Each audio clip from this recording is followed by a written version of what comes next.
rwandiko rwa mbere rwa Timoteyo igice cya 3:16, Pawulo atanga incamake y'ibyo Yesu yakoze: kuba umuntu kwe, urupfu rwe, kuzuka kwe, gusubira mu ijuru kwe, ndetse no kwamamaza ubutumwa bwiza kwe ku banyamahanga no kugira bamwe ahindura, bivugwa mu ncamake.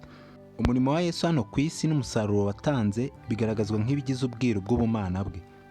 Nk'uko Pawulo abivuga mu Bafilipi igice cya 2:8, Yesu yicishije bugufi kugeza no kugupfa. Bahaye ikaze ku ngingo yo kuwa gatanu y'isabato tugezeho, tariki 22 Mutarama. Ni ingingo ivuga ngo ubwiru bw'ubumana. Umurongo w'ikimenywa na bose muri Bibiliya ni urwandiko rwa mbere rw'Abakorinto igice cya 8:2 havuga ngo umuntu niyibwira yuko hari icyo azi, ntaba yari yagira icyo amenya ukurikije ibyo yari akwiriye kumenya. Bahaye ikaze, reka dusenge. Data mwiza, Imana y'impuhwe nyinshi n'urukundo rutarondoreka, tanga ubugingo n'amahoro, izina ryawe rihabwe icyubahiro. Mwanya nk'uyu mwiza twongeye gushima ko duhaye amahirwe yo kwiga ijambo ryawe. Tubabare gukiranirwa kwacu, kandi muri uyu mwanya umanukire kubana natwe, duhishurire ubwiru bwo mu byanditswe byera, maze ubutumwa bwiza tubusobanukirwe ku bwa Mwuka Wera, tumenye ibikwiriye, twihanire kureka, kandi dushyire ubutumwa bwiza n'abatarabumenya, maze tukwitegure twese ubwo ugiye kugaruka tuzagusanganire. Ukomeze kuduhira mu mwanya tumara, Mwuka Wera abane natwe. Dushaka n'ibishimira byo bibaho mu izina rya Yesu, amen. Reka mbahe ikaze nanone hano kuri Gospel Sava.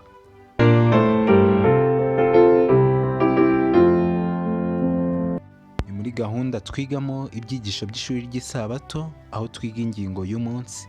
Tukaba tugeze ku ngingo yo kuwa gatanu y'isabato, tariki 22 Mutarama. Iravuga ngo ubwiru bw'ubumana. Icyigisho turi kugenda twegereza umusozo cya 4 twigaga muri iki cyumweru cyo cyavugaga ngo kunga ubumwe binyuze mu kwicisha bugufi. Cyo kwibuka cyo kikavuga ngo musohoreshe umunezero wanjye guhuriza imitima mu rukundo, mwibwira kumwe muhuje imitima. Abafilipi igice cya 2:2. Umwanditsi w'iyi ngingo yatangiye atubwira ko hari umurongo w'ikimenywa bose muri Bibiliya uboneka mu rwa mbere rw'Abakorinto igice cya 8:2 avuga ngo umuntu niyibwira yuko hari icyo azi, ngo ntaba yari yagira icyo amenya ukurikije ibyo yari akwiriye kumenya. Bivuze ko muri twe nta n'umwe ugomba kwiyemera. Byanditswe byera nabyo ni ubwiru, si uko hari ibintu byose bidasobanutse, ahubwo uko tugenda twiga ijambo ry'Imana tuyoboye n'Umwuka Wera, tugenda tubona ko hari ibyo tugenda twunguka tutari tuzi. Bisobanuye ko twese nta n'umwe usobanukiwe neza ibyanditswe byera ku rwego rw'uko yakwiyemera kuri mugenzi we, ahubwo ibyo umenye bisangiza abandi mu mwuka wo kwicisha bugufi. N'icyo hano batubwira, nuramuka wibwiye ko hari ibyo uzi, uba utaragira icyo umenya, ngo ndetse kandi ntacyo ubuze ukurikije ibyo ugomba kubuza. Bivuze neza ko twese dukwiye guca bugufi, kuko ubwiru bw'ubumana burenze intekerezo zacu. Tugenda tumenyaho gato gato. Uko tubana n'Imana mu ijambo ryayo, niko nayo igenda twihishurira. Bityo rero tuzakomeza kugenda dukura uko umunsi uje undi ukagenda. Bakomeje hano batubwira ngo nta ngingo ivuga ku byerekeye ko tuzi buri kintu cyose. Dushobora buri gihe kugira icyo twiga kuri buri kintu. Ngo hano batubwiye ko nta ngingo n'imwe isobanura cyangwa ivuga kuri buri kintu tuzi, ko tuzi nyine ibintu byose. Ahubwo dushobora buri gihe kugira icyo twiga cyangwa kugira icyo kwiga kuri buri kintu. Umwanditsi akomeje agira ati none se ngo tuzi bingana iki? Tuzi bingana iki byerekeye ukuri kurebana n'ibijyanye n'iby'Imana Data no kwigira umuntu kwa Yesu? Pawulo akunze kugaruka ku kintu gitangaje cyo guca bugufi kugera ku rwego rwo kuba umuntu kw'Imana. Iyo ni ingingo izahora yigwaho ku buryo igihe cy'iteka ryose kidahagije ngo irangire kwigwa. Ingingo yo kwicisha bugufi kw'Imana kugeza ku rwego rwo kwigira umuntu, iyi ngingo izahora ari ubwiru bw'ubumana, ngo tuzahora tuyiga ku rwego rw'uko ngo ibihe by'iteka ryose bidahagije kugira ngo iyo ngingo irangire kwigwa. Bisobanuye ko birenze intekerezo zacu, birenze ibihe n'ibihe. ni ukwicisha bugufi gukomeye, ni ubwiru bw'ubumana. Abantu nkatwe ntabwo twabishyikira. Kuba Imana umuremyi w'ibintu byose, tekereza nawe Imana nyine ivuga bikaba, yategeka bigakomera, ikigira umuntu, ikicisha bugufi, ikabaho uko Yesu yaje ku isi akabaho. Ntabwo wabikurura uri muri uyu mubiri, kuko batubwiye ko n'abamarayika ubwabo ntabwo babishyikira, ngo n'ibihe by'iteka ryose icyo gihe ntigihagije ngo dusobanukirwe iyi ngingo. Baturarikiye gusoma mu Baroma igice cya 8 umurongo wa 3. Turasoma kandi no mu Baheburayo igice cya 2 umurongo wa 14 kugera ku wa 18 n'igice cya 4 umurongo wa 15. Aya masomo yose turayasoma kugira ngo dusobanukirwe neza n'ingingo turi kwiga ndetse n'ikibazo tubashe kugisubiza kiri hano. Turahera mu Baroma mu gice cya 8. Reka tujyane abafite Bibiliya dufatanye. Baroma igice cya 8 umurongo wa 3 wonyine niwo dusoma. Haranditswe ngo, umurongo wa 3, kuko iby'amategeko yananiwe gukora ku bw'intege nke za kamere yacu, Imana yabishohoje ubwo yatumaga umwana wayo afite ishusho ya kamere y'ibyaha kuba igitambo cy'ibyaha, icira ibyaha bya kamereho iteka. Abaheburayo igice cya 2 baturangiye gusoma umurongo wa 14, turagera kandi ku murongo wa 18. Abaheburayo igice cya 2 umurongo wa 14 kugera ku wa 18 haranditswe ngo, nuko rero nk'uko abana bahuje umubiri n'amaraso, niko nawe ubwe yahuje ibyo nabo, kugira ngo urupfu rwe aruhinduze ubusa ufite ubutware bw'urupfu ari we Satani, abone uko abatura bahoze mu bubata bwo gutinya urupfu mu kubaho kwabo kose. Kandi rero tuzi yuko atari abamarayika yatabaye, keretse urubyaro rwa Aburahamu. Amen. Urubyaro rwa Aburahamu ni ukuvuga ntiyenze kamere y'abamarayika, ahubwo yenze urubyaro rwa Aburahamu. Reka dukomeze ku murongo wa 17. Haranditswe ngo, nicyo cyatumye yari akwiriye gushanwa na bene se kuri byose, ngo abe umutambyi mukuru w'imbabazi kandi ukiranuka mu by'Imana, abe n'impongano y'ibyaha by'abantu. Amen. Umurongo wa 18, kuko ubwo yababajwe no kugeragezwa ubwe, abasha no gutabara abageragezwa bose. Amen. Umurongo mwiza, reka nsubiremo. Kuko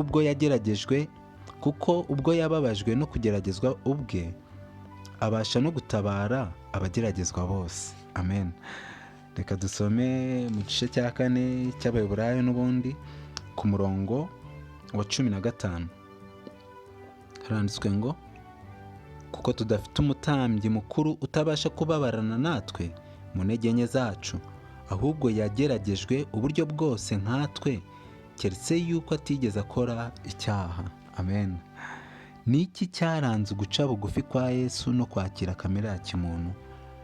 Nk'uko tubonye ko Yesu Kristo yakiriye kamere ya kimuntu, atakiriye kamere y'abamarayika. Ni ukuvuga yigize umuntu, muri make yakira ibiba ku muntu byose, ndetse ngo nta n'umuntu wageragejwe cyangwa uzageragezwa nk'uko Yesu yageragejwe.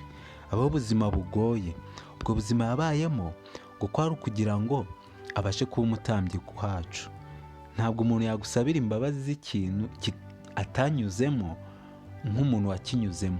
Yesu yaciye mu mubabaro ducamo, aba mu isi tubamo, arababazwa nk'uko tubabazwa, kandi arapfa, arazuka.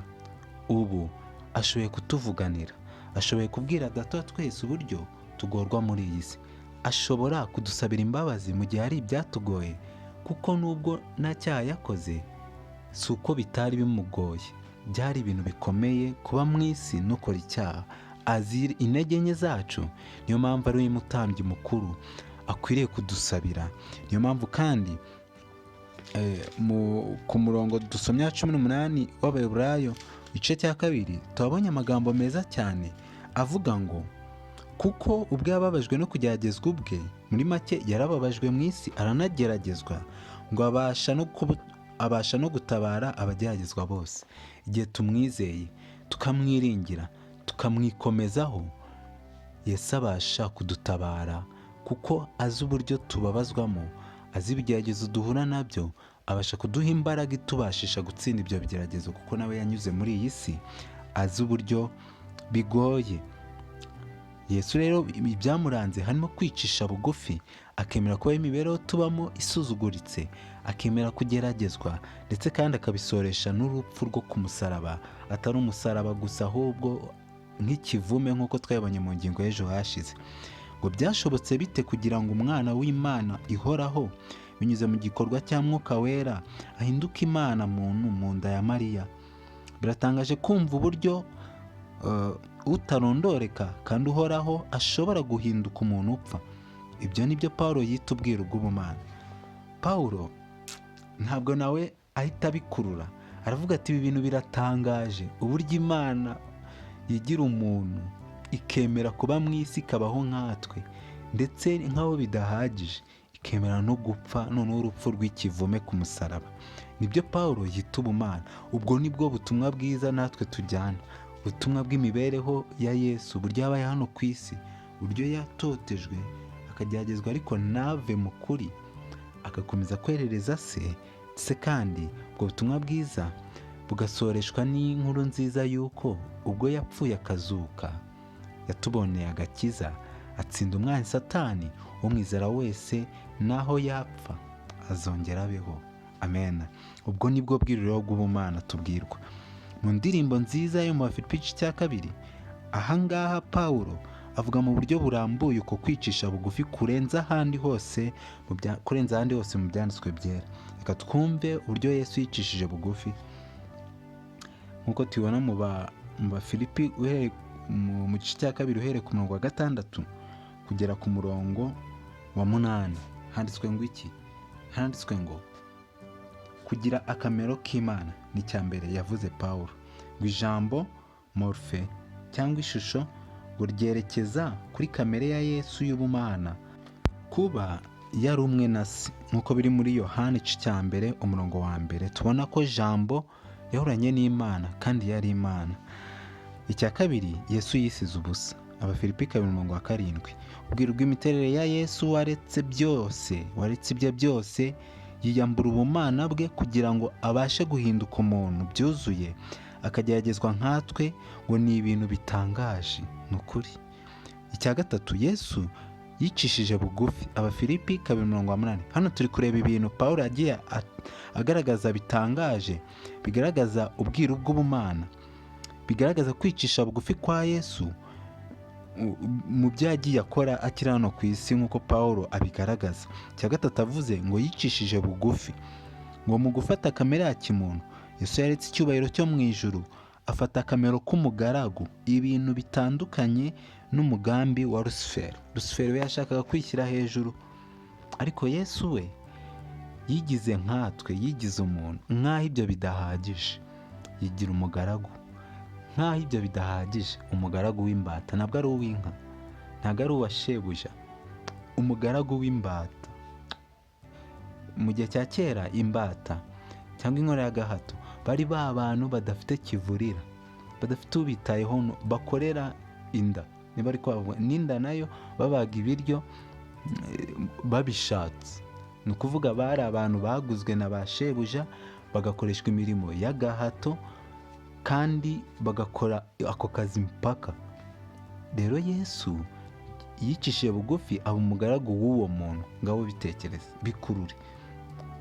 Ibi ni ibintu bitangaje. Umva, ni ubwiru bw'ubumana nubwo twabigeraho. Nk'aya ndirimbo ivuga ngo menyesha ibya Yesu byose, ngo ni urukundo ruhebuje ntacyo twarugeraho. Ni ukuvuga rero Imana binyuze mu mwana wa Yesu Kristo yicishije bugufi ku buryo butangaje.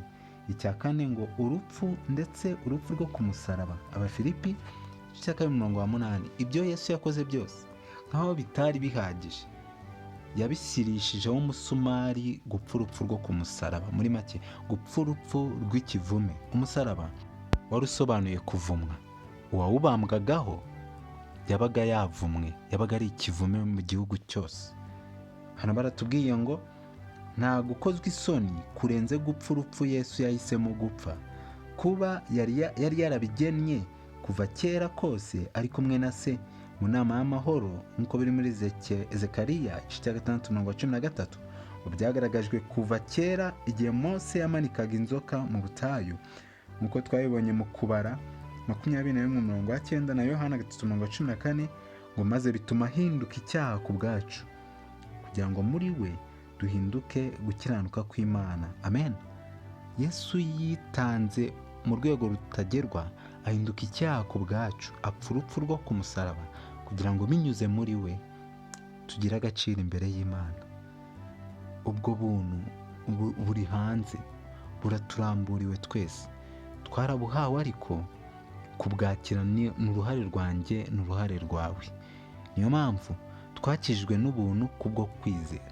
Uko kwizera kutubashisha kuva mu byaha, tukakira ubwo buntu buboneka muri Yesu Kristo.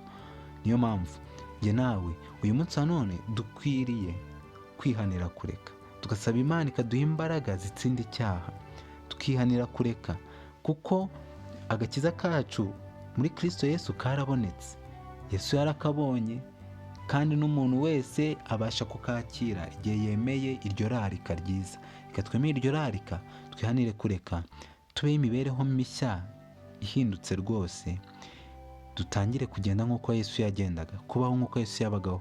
Tugire umutima wari muri Kristo Yesu nk'uko twabibonye, umutima wicisha bugufi, umutima utikunda, ahubwo uharanira ineza y'abagenzi be.